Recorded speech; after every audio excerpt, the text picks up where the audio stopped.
c'est une grande joie que nous fait aujourd'hui Marc Lévy d'être là pour cette rencontre qui sera suivie par une dédicace, enfin des dédicaces. Est-ce que vous n'avez pas un peu la tête qui tourne, Marc Lévy, avec tous ces projets, tous ces livres, tous ces films? Non, en fait, tout arrive en même temps, mais parce qu'en plus, Où es-tu va être diffusé en juin, là, maintenant.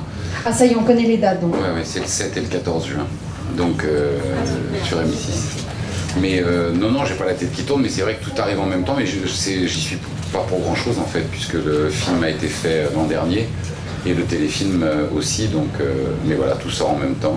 Comment est-ce qu'on pourrait dire que c'est quand même fantastique? Ça c'est vrai, puisque vous nous proposez une façon merveilleuse de pouvoir communiquer avec des gens qui ne sont plus là. Est-ce que c'est un rêve que vous avez, vous, personnellement?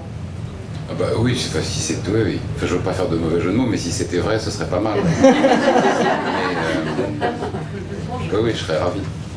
Mais oui, c'est en fait, donc le roman, c'est l'histoire d'une jeune femme qui n'a pas parlé à son père depuis 20 ans et qui, alors qu'elle est en train d'essayer sa robe de mariée, est un peu hantée par la question de savoir si son père viendra ou pas, finalement quand même à son mariage, et elle apprend par un coup de téléphone qu'il ne viendra pas, mais que pour une fois il a une bonne excuse, et il est mort. Mais c'est un père qui a toujours eu un don assez particulier pour bouleverser le cours de la vie de sa fille, parfois aussi pour se mêler en se mêlant de ce qui ne le regarde pas. C'est un homme un peu manipulateur, et l'enterrement a lieu le jour de son mariage, et évidemment elle est obligée d'annuler ce mariage à cause de son père. Mais le lendemain de l'enterrement, chez elle l'attend une surprise, et je ne vous dirai pas laquelle, et cette surprise va l'entraîner dans un voyage, et je l'espère vous entraîner de New York à Montréal, de Montréal à Berlin, et en même temps dans cette semaine un peu particulière de la vie de Julia. Vous savez, c'est drôle, il y a quelques jours, enfin il y a 2 semaines, je préparais une émission de télévision qui s'appelle Thé ou Café, et on est allé, dans le cadre de cette émission, visiter le musée des Arts et Métiers, et qui est un très très beau musée. Si vous ne connaissez pas ce musée, je vous invite à aller le voir. C'est un musée absolument incroyable qui est à Paris, qui n'est pas très connu, et pourtant il y a des choses à l'intérieur de ce musée fascinantes. Et le conservateur du musée qui nous a visité le musée, à un moment donné, on s'est arrêté sous un avion, on devrait plutôt dire un aéronef, qui s'appelle l'avion d'Adair. Et cet avion en fait, est un des tout premiers aéronefs dans lequel un homme a pu quitter le sol. Et pour tout vous dire, il l'a parcouru quelques dizaines de mètres, à quelques mètres de hauteur, pendant quelques secondes.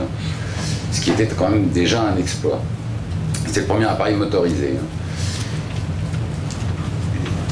À votre avis, combien de temps s'est écoulé entre le moment où cet appareil a parcouru quelques mètres à quelques mètres du sol et le moment où le premier homme a marché sur la Lune? Je ne vais pas vous faire la devinette longtemps, il s'est écoulé 62 ans. C'est pas beaucoup, hein.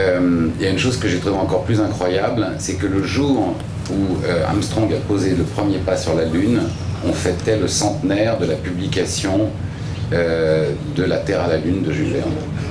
100 ans. Et quand Jules Verne a écrit de La Terre à la Lune, c'était vraiment de la science-fiction.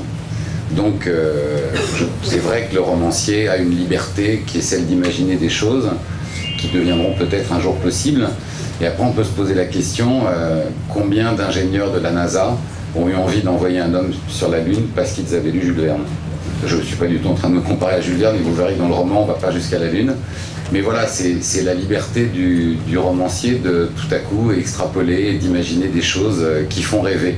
Et en même temps, c'est pas le cœur du roman.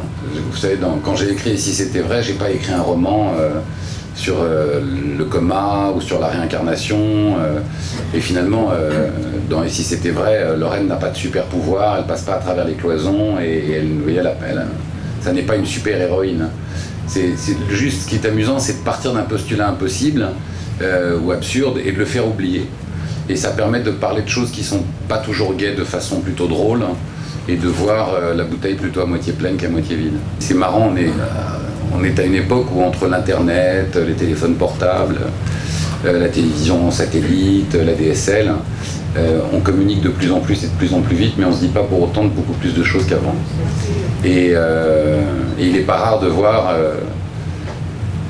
quelqu'un qui est dans une chambre et qui par internet communique avec quelqu'un d'autre qui est à des dizaines de kilomètres mais qui n'arrive pas à parler avec la personne qui vit dans la pièce d'à côté. Tout à fait. Et ça, c'était un sujet qui m'intéressait, dont j'avais envie de parler.